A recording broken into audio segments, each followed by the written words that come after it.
তো বন্ধুরা, আমি তোমাদের সাথে একটা জিনিস শেয়ার করব। এই কাপে আমি কলের জল নিব, দেখতে থাকো।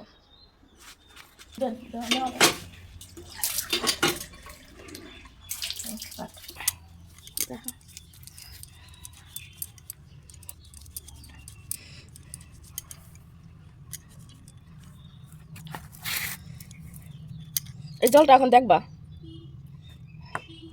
এই জলটা আপনারা সবাই দেখেন, দেখতে পাচ্ছেন জলের কালারটা কি হচ্ছে কালারটা। তো আমরা প্রতিদিন কি খাই দেখেন, এটার প্রমাণ হলো জলে আয়রন আছে, প্রচণ্ড আয়রন। দেখতে পাচ্ছেন জলের কালারটা, আমরা এগুলো প্রতিদিন খাই, ঠিক আছে? তাহলে আমাদের কি হইতে পারে? আরেকটা জিনিস দেখাইতেছি এখন আমরা, এটা হলো ফিল্টারের জল, এটা হলো ফিল্টারের জল। আমি ফিল্টারের জলটা দিয়ে ট্রাই করে আপনাদের দেখাইতেছি। আজকে রাখছিস না, এবার একটু বেশি করে নিলাম। দেখ একটা জিনিস দেখেন, কিছু না দেখেন আমরা কি খাই প্রতিদিন। এটা এটা হলো ফিল্টারের জল। হ্যাঁ দেখেন, এটার মধ্যে একটুকু কিচ্ছু হলো না। ভালো করে দেখা, সাদা হয়ে গেছে, কিচ্ছু হলো না। এটা হলো ফিল্টারের জল, আমাদের ফিল্টারের জল নিয়ে আসলাম।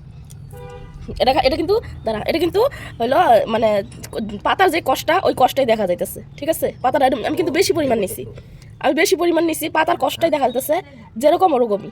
আবার আমি নিতেছি কলের জল, এটা ফালা দিলাম, এই যে আটকা আটকা রাখ।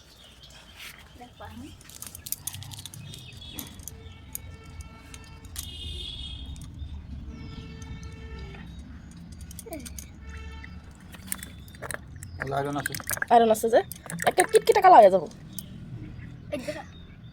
কি পরিমাণ কালার এগুলো, আমরা এগুলো প্রতিদিন খাই, তাহলে আমাকে পেটে বেমার হবো কি না? এর জন্যই তো আমাকে বেমার আজার গ্যাস এত কিছু কইতে। তো সবসময় জলটা ফিল্টার করে খাওয়ার চেষ্টা করবেন।